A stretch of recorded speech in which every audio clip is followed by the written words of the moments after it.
Hello बच्चों, चलिए प्रश्न को पढ़ते हैं और समझते हैं। दो पासों को युग्मत उछाला गया। यदि एक्स छक्कों की संख्या को व्यक्त करता है तो एक्स की प्रत्याशा ज्ञात कीजिए।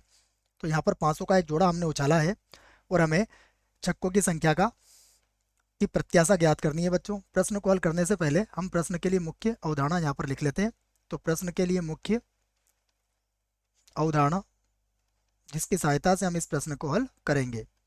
तो मुख्य अवधारणा में हम प्रत्याशा ज्ञात करने का सूत्र लिखेंगे और फिर उसी के आधार पर प्रश्न को आगे हल करेंगे। तो प्रत्याशा जिसको हम कहते हैं प्रत्याशा, जो माध्यमिक को मतलब इसे आप माध्यमिक कह सकते हो बच्चों, इसको हम ई एक्स से व्यक्त करते हैं। और इसका जो सूत्र होता है वो होता है समेसन आई बराबर एक से एन तक एक्स आई पी आई। तो ये प्रायिकता बंटन हमें बनाना पड़ेगा या फिर प्रायिकता बंटन में यादृच्छिक चर और उसके संगत प्रायिकता के गुणनफल का को व्यक्त करता है ये एक्स आई पी आई। तो सबसे पहले हम देखते हैं कि हमें दो पासों का युगपत उछाला गया है और एक्स जो है वो छक्कों की संख्या को व्यक्त करता है। तो हम इसी बात को कहते हैं कि यहाँ यहाँ कैपिटल एक्स के संभावित मान संभावित मान देखिए, कैपिटल एक्स के संभावित मान क्या होंगे? या तो जीरो, या फिर एक, या फिर दो होंगे। ऐसा क्यों होगा? क्योंकि हम पांचों को का युग्मत मतलब जोड़ा उछाल रहे हैं। तो जोड़ा उछाल रहे हैं तो या तो दोनों बार हमें छः की प्राप्ति होगी, या एक बार छः मिलेगा, या फिर शून्य बार छः मिलेगा। तो ये आपको समझना है। अब हम इसकी प्रायिकता को ज्ञात कर लेते हैं। तो देखिए, सबसे पहले हम लिखेंगे पांसे पर या एक पांसे पर छः प्राप्त होने की प्रायिकता, छः प्राप्त होने की प्रायिकता क्या होगी? देखिए, एक पांसे पर छः प्राप्त होने की प्रायिकता। तो आप इसको इस प्रकार से लिख सकते हैं, एक बटा छः, क्योंकि एक ही बार छः आएगा।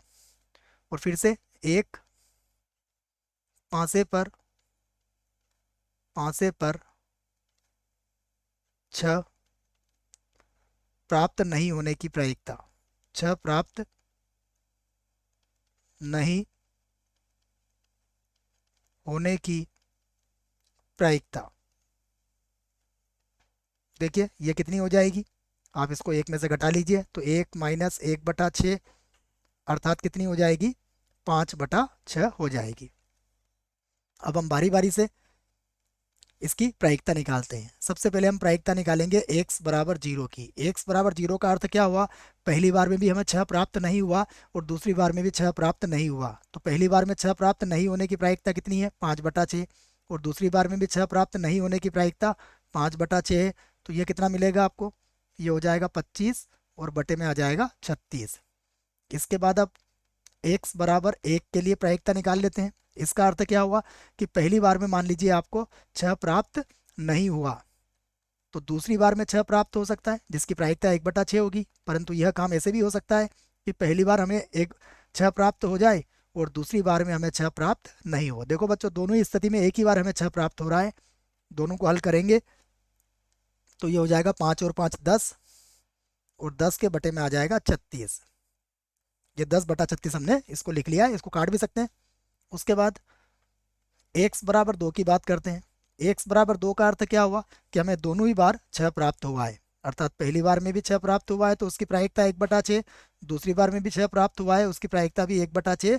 इसको हल करेंगे तो कितना आएगा? 1/36 आ जाएगा। अब हम क्या करेंगे? x की प्रत्याशा ज्ञात करेंगे। तो मैं लिख देता हूँ अब x की प्रत्याशा, जिसको हम किससे व्यक्त करेंगे? जिसे हम ई एक से व्यक्त कर सकते हैं। और जिसका सूत्र क्या बनेगा?